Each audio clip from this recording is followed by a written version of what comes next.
Há estradas que os mapas antigos registraram apenas uma vez.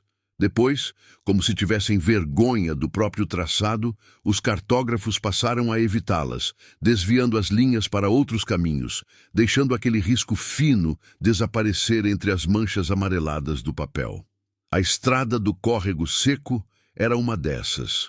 Não por falta de uso, mas porque quem a percorria raramente voltava para contar o trajeto com clareza. Ficava no interior profundo de Minas Gerais, serpenteando entre morros de terra vermelha e capim ressecado, ligando 3 vilarejos que já não existem mais: São João do Descampado, Capão da Pedra e Morro da Cruz. Entre 1887 e 1903, 17 pessoas desapareceram ao longo daqueles 12 quilômetros de terra batida. Não de uma só vez, não com estardalhaço, mas numa sequência tão lenta e irregular que cada ausência podia ser justificada sozinha, explicada por acidente, por fuga, por esquecimento. Foi só quando um escrivão idoso, em 1947, organizou as fichas paroquiais para transferência a outro arquivo, que os nomes começaram a se alinhar numa lista inquietante. Ele anotou no verso de uma folha solta: gente que sumiu na estrada. Ninguém quis procurar de verdade.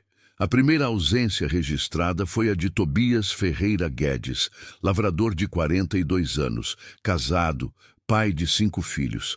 Ele saíra de São João do Descampado numa manhã de junho de 1887, carregando um saco de milho e 3 galinhas vivas amarradas pelos pés, com destino à feira de Capão da Pedra. A distância entre os 2 vilarejos era de 5 quilômetros. Tobias conhecia cada curva, cada árvore torta, cada pedra grande que marcava os trechos mais íngremes. Ele fazia aquele caminho desde menino. Não voltou naquela tarde. Não voltou na noite seguinte. A esposa, Maria das Dores, esperou 3 dias antes de procurar o subdelegado local, um homem chamado Estevão Carvalho, que anotou a queixa num caderno de capa dura e disse que mandaria alguém verificar. Ninguém foi. Uma semana depois, o saco de milho de Tobias apareceu abandonado na beira da estrada, a meio caminho entre os vilarejos. As galinhas tinham desaparecido. O saco estava vazio, mas não rasgado. Parecia ter sido deixado ali com cuidado, dobrado, quase arrumado. Maria das Dores nunca mais viu o marido. O nome dele foi riscado do rol de contribuintes da paróquia no ano seguinte, sem cerimônia. Nos meses que se seguiram, a ausência de Tobias foi absorvida pela rotina do vilarejo. Diziam que ele devia ter fugido, que talvez tivesse outra mulher em algum lugar distante que não aguentara mais a vida de roça. Maria das Dores não acreditava, mas também não insistiu. Não havia corpo, não havia testemunhas, não havia sequer um rastro que justificasse uma busca prolongada. A estrada continuou sendo usada normalmente. Tropeiros passavam com suas mulas carregadas. Lavadeiras iam e voltavam do córrego que dava nome ao caminho. Crianças brincavam nas margens, onde a terra era mais macia. A vida seguia, como sempre segue, contornando os buracos que as ausências deixam. O segundo desaparecimento aconteceu quase um ano depois, em abril de 1888. Desta vez foi Joaquim da Silva, um tropeiro de 28 anos que transportava carga de sal e tecidos entre Capão da Pedra e Morro da Cruz. Ele era conhecido por ser pontual, meticuloso, um homem que cumpria contratos à risca. Saiu de Capão da Pedra ao amanhecer, conduzindo 4 mulas carregadas. A expectativa era que chegasse a Morro da Cruz antes do anoitecer. Não chegou. As mulas apareceram sozinhas 2 dias depois, vagando perto do córrego, ainda com os sacos de carga amarrados, mas vazios. O sal tinha desaparecido, os tecidos também. Joaquim nunca mais foi visto. Desta vez, o subdelegado Estevão Carvalho organizou uma pequena batida com 6 homens. Percorreram a estrada de ponta a ponta, vasculharam os morros próximos, interrogaram os poucos moradores que viviam em ranchos isolados ao longo do caminho. Ninguém vira nada. ninguém ouvira nada. Um dos homens da batida, um lavrador chamado Antônio Ribeiro, disse depois que encontrara marcas de luta perto de uma curva fechada, onde a estrada descia íngreme entre duas paredes de pedra. Mas quando voltaram ao local no dia seguinte, a terra estava lisa, como se alguém tivesse varrido o chão com galhos. Joaquim deixou uma noiva, Carmen, que esperou por ele durante 3 anos antes de aceitar outro pretendente. Ela guardou as cartas que ele escrevera durante o noivado, todas assinadas com a mesma caligrafia firme e inclinada. Na última carta, datada de 2 dias antes do desaparecimento, Joaquim escrevera: "Depois dessa viagem, vou pedir ao patrão um tempo de descanso. A estrada está me cansando mais do que devia. Entre 1888 e 1891, mais 4 pessoas desapareceram. 2 mulheres e 2 homens. Nenhum deles tinha relação óbvia entre si. Uma era lavadeira, outro era ferreiro ambulante. A terceira era viúva que ia visitar a filha em Morro da Cruz. O quarto era um garoto de 16 anos que trabalhava como ajudante de tropeiro. Todos desapareceram em trechos diferentes da estrada, alguns em plena luz do dia, outros ao entardecer. Nunca foram encontrados corpos. Nunca foram encontrados pertences significativos, apenas rastros vagos, um lenço sujo de barro, uma ferramenta de ferreiro abandonada na beira do caminho, um chapéu de palha pendurado num galho baixo. A população local começou a evitar a estrada do córrego seco, não por medo declarado, mas por uma inquietação difusa que ninguém conseguia nomear. As pessoas passaram a preferir caminhos mais longos, desviando pelos morros, acrescentando horas às viagens para não atravessar aquele trecho específico. Os vilarejos começaram a se isolar ainda mais uns dos outros. Em 1892, o subdelegado Estevão Carvalho foi substituído por um homem mais jovem, Bernardino Lopes, que viera de uma cidade maior e não conhecia bem a região. Quando perguntaram a ele sobre os desaparecimentos, Bernardino respondeu que estradas ruins sempre tiveram seus perigos, que gente sumia por acidente, por doença, por vontade própria. Ele não via motivo para alarme, não havia padrão claro, não havia ameaça evidente. O que havia era uma estrada mal conservada, atravessando uma região pobre e isolada, onde a vida já era difícil por natureza. Bernardino anotou os nomes num livro de ocorrências, mas não ordenou investigações.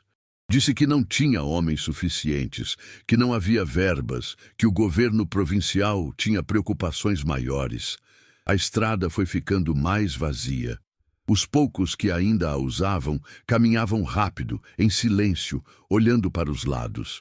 Foi nesse período que começaram a circular histórias, não lendas fantásticas, mas rumores práticos, cálculos frios de gente tentando entender o que estava acontecendo.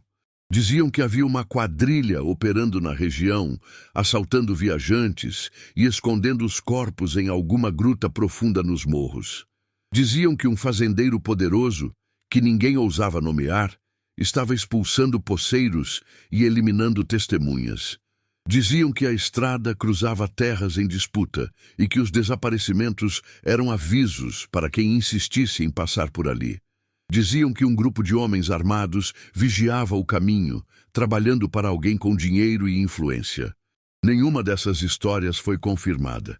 Nenhuma foi investigada a fundo, mas todas tinham algo em comum. Apontavam para a violência humana, para interesses escondidos, para crimes que alguém tinha razão de cometer e poder de ocultar. Um padre idoso, Padre Inácio, que atendia as 3 comunidades em sistema de rodízio, começou a anotar os nomes dos desaparecidos numa caderneta pessoal. Ele não tinha autoridade civil, mas tinha memória e persistência. Em 1893, ele escreveu uma carta ao bispo de Mariana, relatando os casos e pedindo que a igreja pressionasse as autoridades locais a agir. A carta existe até hoje, arquivada na Cúria Diocesana. O bispo respondeu 2 meses depois, dizendo que o assunto era de competência civil, não eclesiástica, e que Padre Inácio deveria se concentrar em suas funções pastorais. O padre guardou a resposta e continuou anotando os nomes. Em janeiro de 1895, desapareceu Ana Cândida Moreira, uma professora de primeiras letras que lecionava em São João do Descampado e morava em Capão da Pedra. Ela tinha 34 anos, era solteira, vinha de uma família de pequenos proprietários rurais.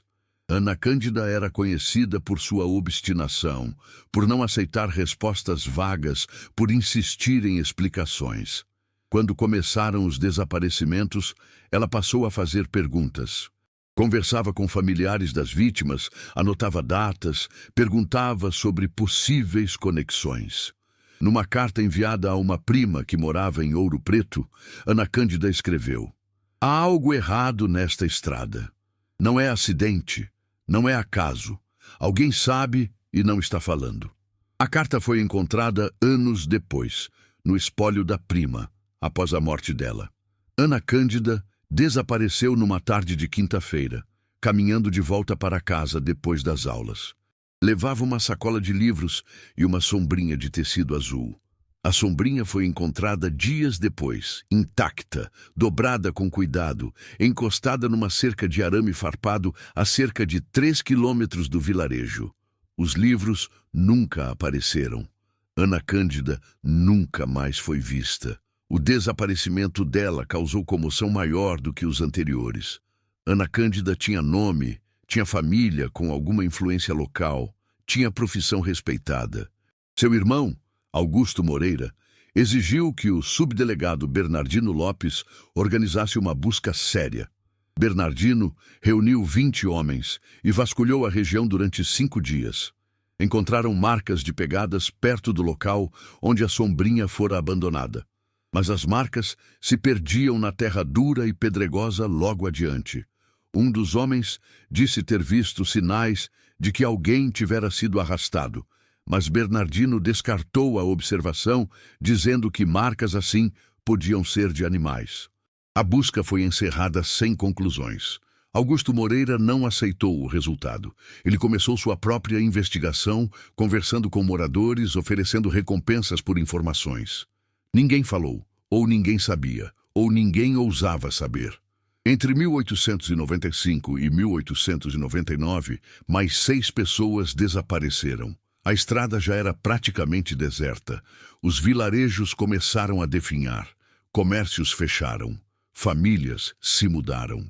Padre Inácio continuou anotando os nomes, mas agora com menos detalhes, porque havia menos gente para contar as histórias. Ele envelhecera rápido, curvado, com as mãos trêmulas. Em 1900, ele escreveu uma última anotação na caderneta. 17 nomes, 17 ausências, nenhuma explicação que me deixem dar. Alguém sabe, alguém sempre soube.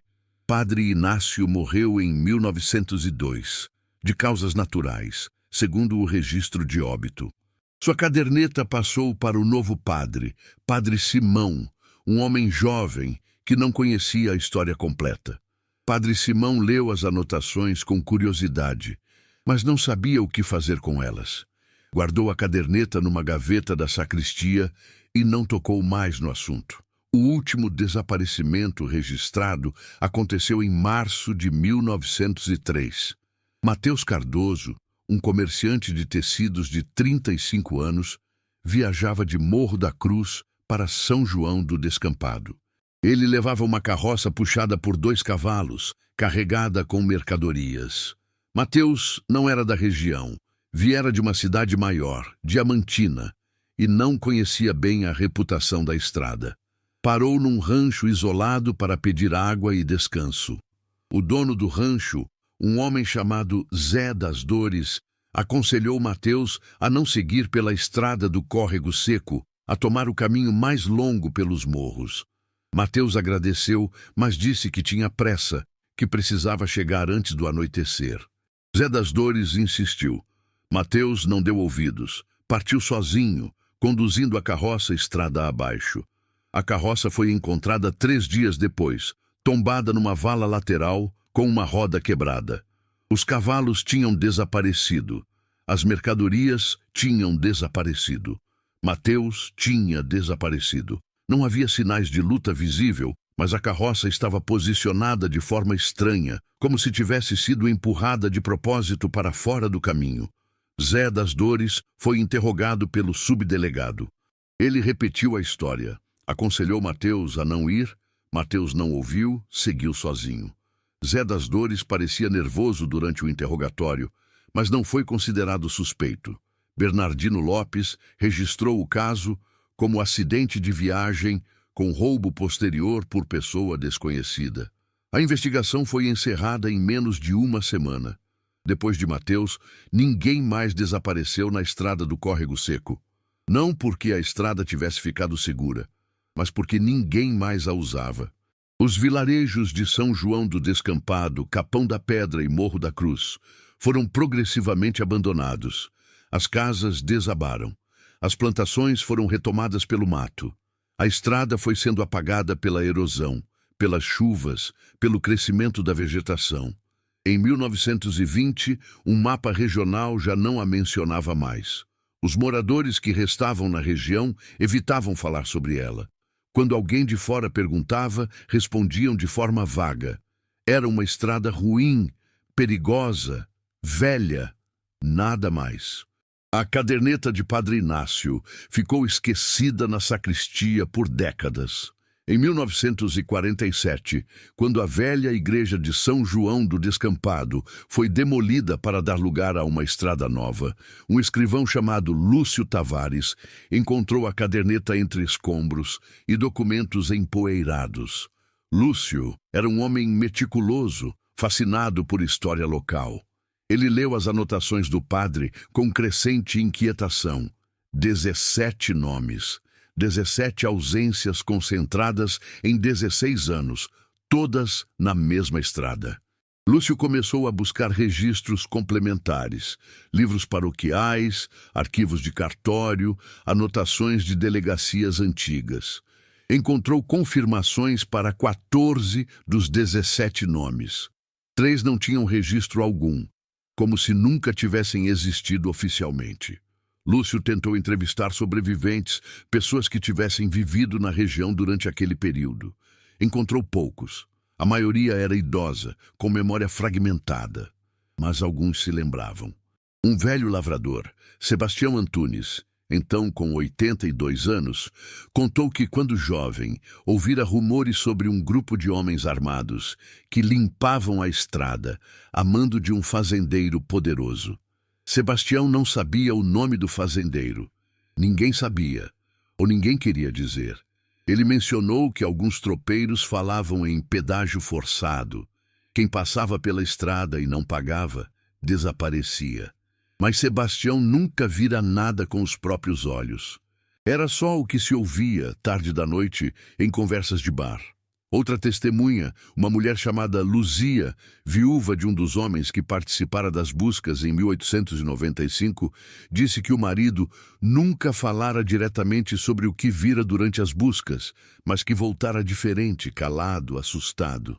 Ele disse que tinha gente importante envolvida e que era melhor a gente esquecer tudo e mudar daqui, contou Luzia. A gente não mudou, mas ele nunca mais foi o mesmo. Morreu cedo, de tristeza, acho. Lúcio tentou localizar registros de propriedade de terras na região. Descobriu que a estrada do Córrego Seco atravessava 3 grandes fazendas, todas pertencentes a uma única família, os Sampaio Correia. Era uma família tradicional, com ramificações políticas em Ouro Preto e Belo Horizonte. O patriarca da época dos desaparecimentos, Coronel Hermenegildo Sampaio Correia, morrera em 1910.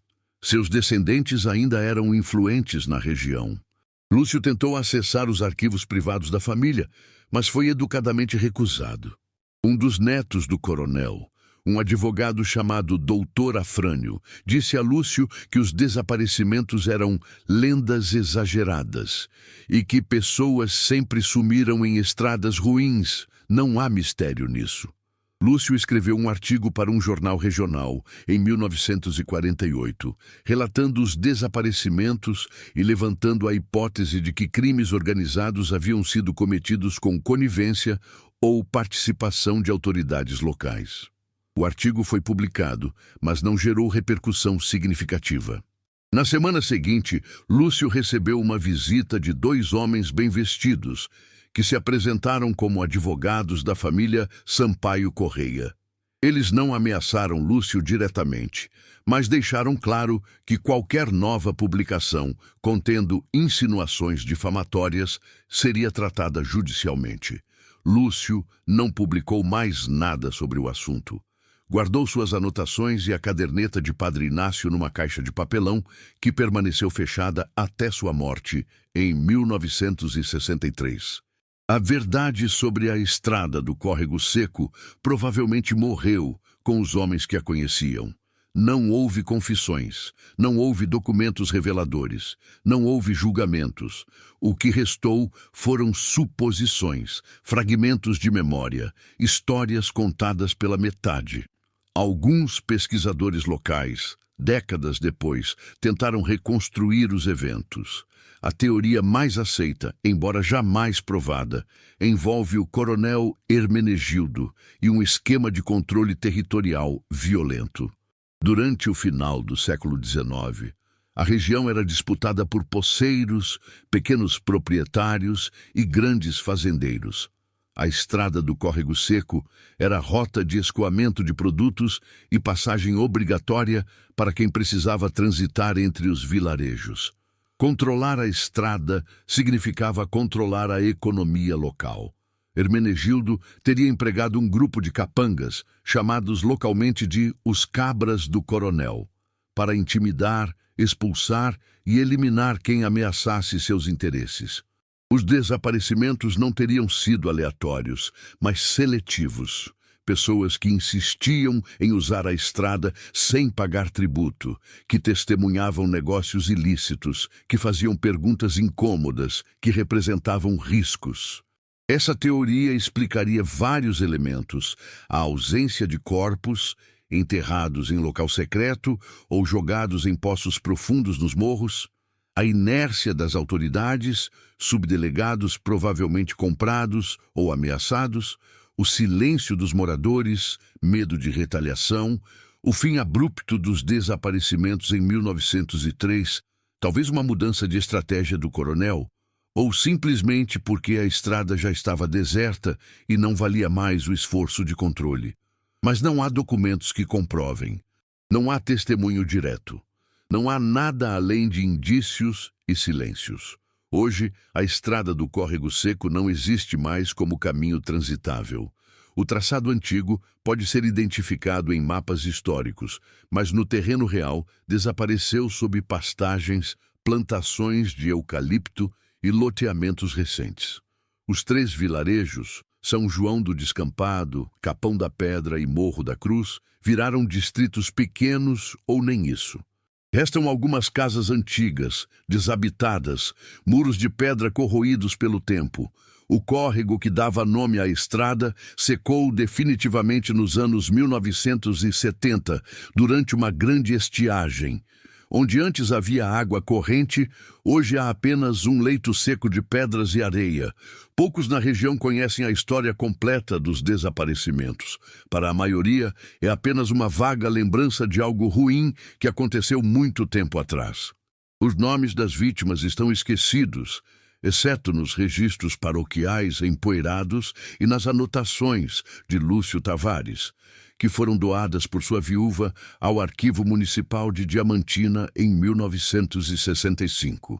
De vez em quando, algum historiador amador ou estudante universitário se interessa pelo caso, lê os documentos disponíveis, tenta organizar uma narrativa coerente. Mas sempre esbarra na mesma parede. Faltam provas concretas, faltam testemunhas vivas, faltam registros oficiais que confirmem as suspeitas.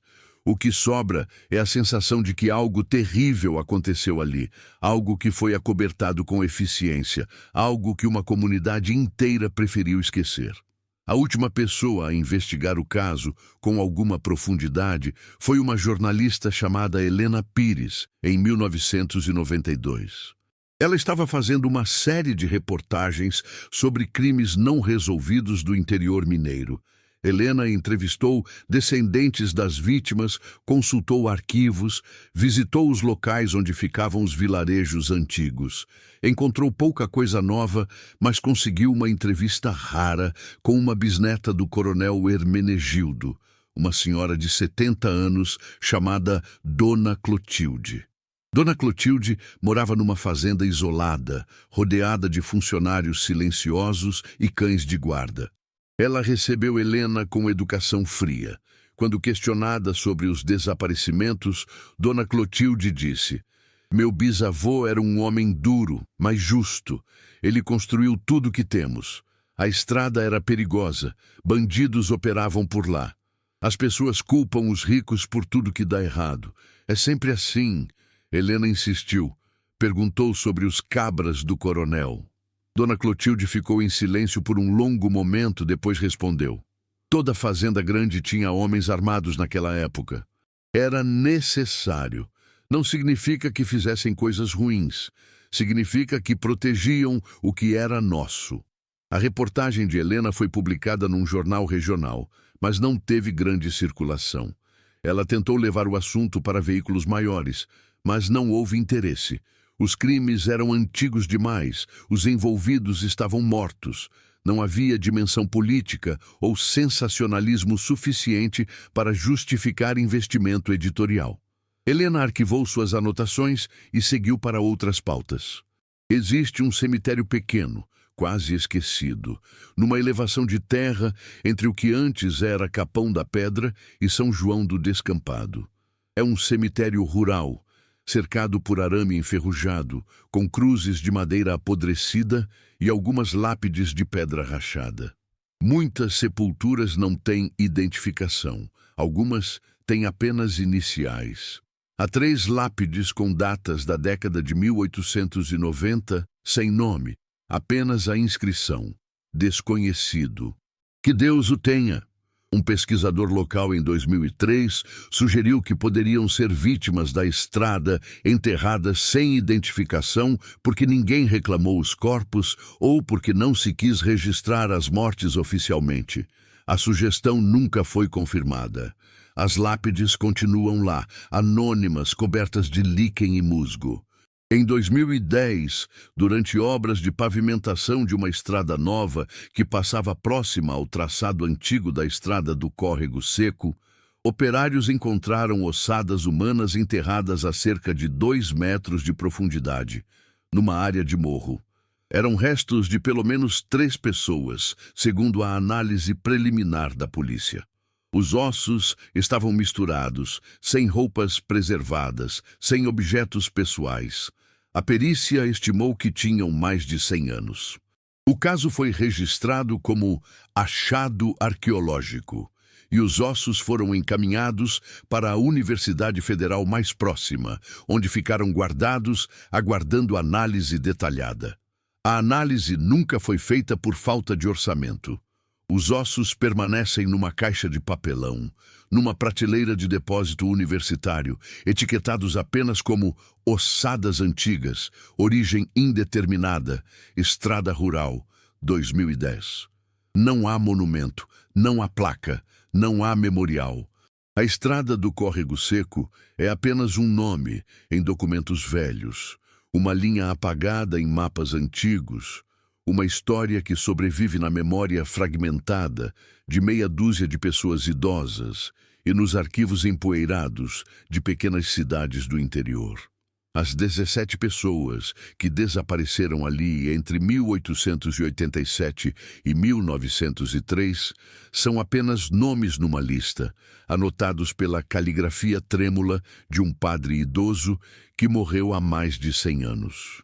Tobias Ferreira Guedes, Joaquim da Silva, Ana Cândida Moreira, Mateus Cardoso e outros 13 cujos nomes quase ninguém mais lembra. Eles existiram. Eles desapareceram. Alguém sabia o que aconteceu com eles. Alguém decidiu que não valia a pena descobrir. Alguém decidiu que o silêncio era mais conveniente que a verdade, e assim a estrada ficou conhecida pelos desaparecimentos. Não como lenda, não como mito, mas como evidência de que, em lugares isolados, onde o poder é absoluto e a lei é distante, crimes podem ser cometidos com impunidade, testemunhas podem ser silenciadas e verdades podem ser enterradas tão fundo que se tornam impossíveis de desenterrar. A estrada desapareceu do mapa, os vilarejos desapareceram, as vítimas desapareceram, e com elas desapareceu também qualquer chance de justiça. O que restou foi isto: uma história mal contada, cheia de buracos, de versões contraditórias, de documentos incompletos. Uma história que ninguém quis investigar até o fim, porque todos suspeitavam que a verdade seria pior do que o mistério. Uma história que, por isso mesmo, permanece viva de forma estranha, assombrando não com fantasmas, mas com a certeza de que seres humanos reais, de carne, osso, nome e sobrenome, desapareceram ali sem deixar rastro, e que outros seres humanos, igualmente reais, foram responsáveis por isso e nunca pagaram. Essa é a história da Estrada do Córrego Seco. Uma estrada que sumiu do mapa e que levou com ela 17 vidas que ninguém se esforçou o suficiente para encontrar.